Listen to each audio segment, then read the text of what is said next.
What's up guys, csgo tips number 39, and I'm going to be talking about how to learn a new map.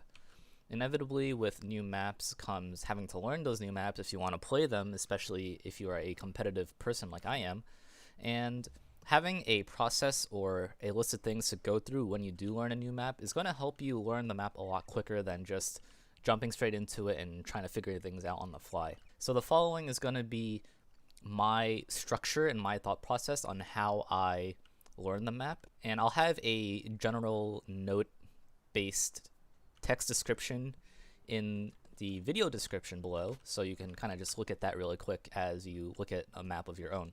So I'm going to use Breach as an example. This is a map that I have played maybe like 2 or 3 times, so I kind of understand where things are, but I know a lot of people have not played Breach, whether it's because they don't care about it, didn't know about it, it's not in the competitive map pool, whatever.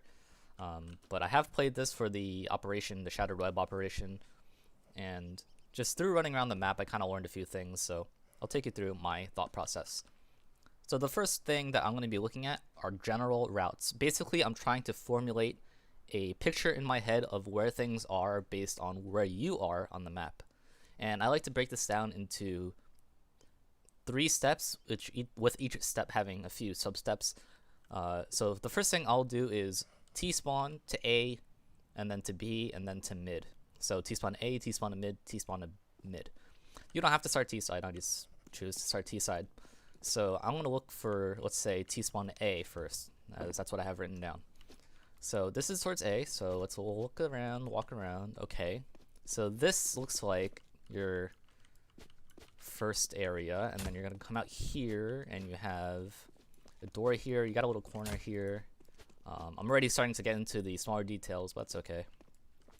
And this is the A bomb site, and let's try to figure out where exactly the whole bomb site is. So that corner is good, over here is good.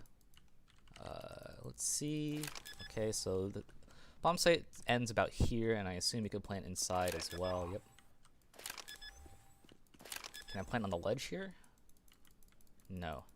Okay. So that's where the A bomb site is. And okay, so that's what it looks like. Next, I'll switch to the CT side, and again, I'll do the same thing. I'll see where the sites are, where middle is, and get an idea of the layout. B side of things is just the server room. You have the balcony here, and you can kind of make your way down here if you need to. Okay, so that's the CT side of things. So I'm gonna re-look at mid and see how it looks to get to each bomb site from mid. Generally speaking, on like 90% of maps, middle kind of lets you go into the other bomb sites and create a split. So you kind of want to focus a little bit on mid as well. Potentially a little more than the bomb sites itself, depending on the map layout.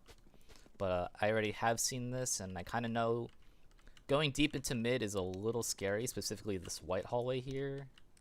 So I'm not too sure if I would want to focus on grabbing this as a T. Rather, I would just block off maybe this window so I can come out here and have a little more control. Or I can help my team come out in the lower area and do something here. So now that I've gotten a general idea of what the map looks like, I'm going to focus on each side and focus on one particular thing for each side. So I am on the CT side, so let's start this over, and let's look for good spots to hold on each of the bomb sites, or I guess each of the positions on the map. So I guess we'll start towards A, because I naturally gravitated towards A. This SWAT truck is not good. You can't really see people coming in. Playing spawn, same idea. You can't really see people coming in, so I don't really like the spot. This is a weird spot. This could be a one and done bait spot. I guess you could play here too. This is kind of weird. Bomb site itself, and there's a small gap here. I don't think it's good enough. And this pillar kind of blocks a lot of vision, so maybe I could play like here. Or I could just post up here really early and then fall back. So on top of the spots that you want to look at, you also want to look for a few other things that kind of goes hand in hand with, is it a good spot to hold? And that's good cover, isolation, retreat paths, and survival. So good cover, I mean, that's kind of obvious. You want to make sure that you're not just standing in the open like this, waiting for someone to come out, because you'll just die if you miss, which is probably going to happen. Isolation, you want to make sure you can't be shot from multiple angles at once.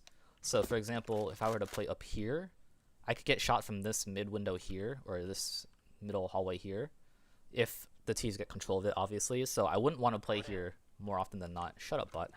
I can play here, watch this. I have cover, which is back here, and I have a retreat path, which is into the bomb site. And I can survive pretty well just by the retreat path, and I'll have utility to help me get out of the way. So another angle I could play is right here. This is okay. I kind of have isolation from the windows here if I somehow lose this. Another thing I could do for survival, if I need to live and I'm kind of stuck in this weird spot, I can smoke here and I can try to jump away into a safer spot like here or back here, something like this. So you want to do this for every part of the map, so you have an idea on what to do if you're forced to go, let's say, B or A or whatever. I won't go through everything, but this is kind of just what I'm going through. This is what I'm looking for. The other main thing for the CT side of maps is rotation routes. You should already have an idea on how you want to rotate based on the map layout. So for example, if I want to rotate to B, I don't necessarily want to go here if I know that mid has been contested or if we don't have control of it.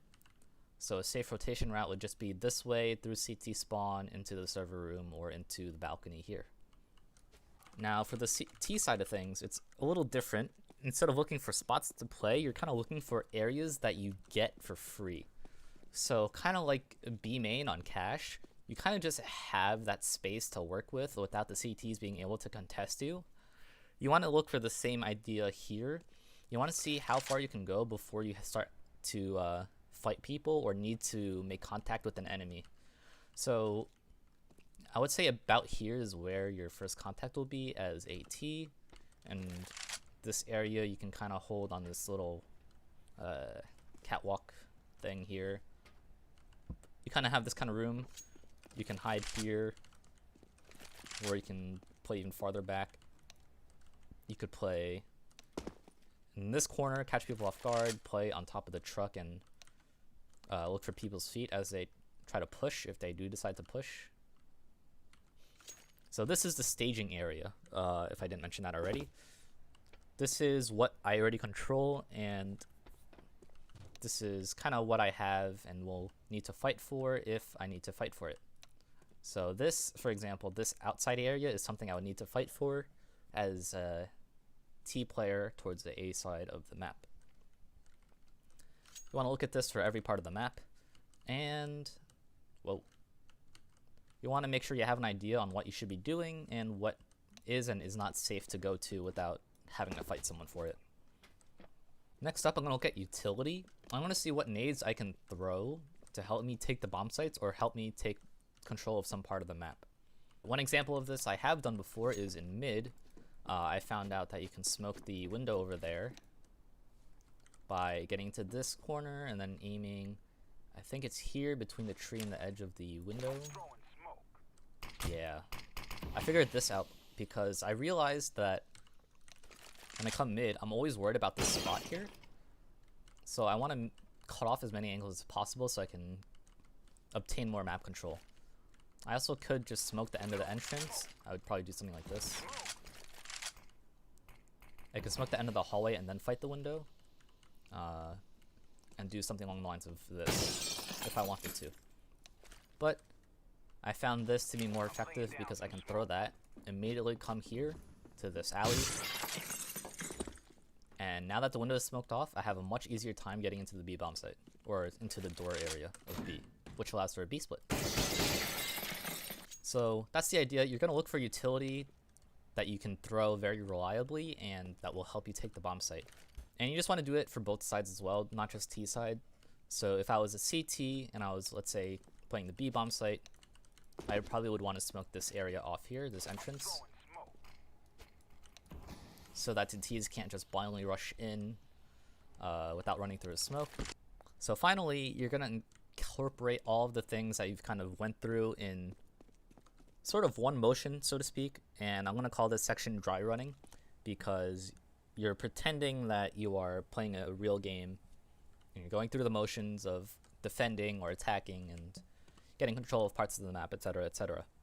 So as a B player on CT side, I'd probably want to do this. Smoke that off. Post up on the smoke, make sure no one can run through it. And from there, I can kind of play in a few different spots. I can come back to the balcony here and play an angle like this. I can come to here and play an angle like this. You want to evaluate your previously discovered ideas. So is this a good spot to hold? Well, I can catch people running out here. I have good cover into this stairs area here. I can stall people out with flashes. I can prevent people from pushing me with the smoke here if I still have a smoke. And I can counter utility also through this balcony here, something like that, or something like this. So this is good cover, good isolation. I can't get shot from multiple angles, right? So from this angle here, I can't really get shot from door very easily. And on the T side of things, how do you want to work the map? We went over that I had this smoke here, so I could do something like throw a smoke there, I don't know, randomly throw a flash out, come here, and look for anyone in the open in this courtyard here. There is no better way to really get familiar with the map than to play the map itself. This is just everything, or at least a lot of the things you can do on your own so that you're not kind of caught off guard by random stuff like people being in weird spots or not knowing how to play the map, etc., etc. Finally, if this map that you're trying to learn is a map that pros play on or is in the competitive map pool, then you probably do want to try to find some demos and look at the general gist of how people play certain spots, how they group, how they take sites, what they look at, and all that good stuff.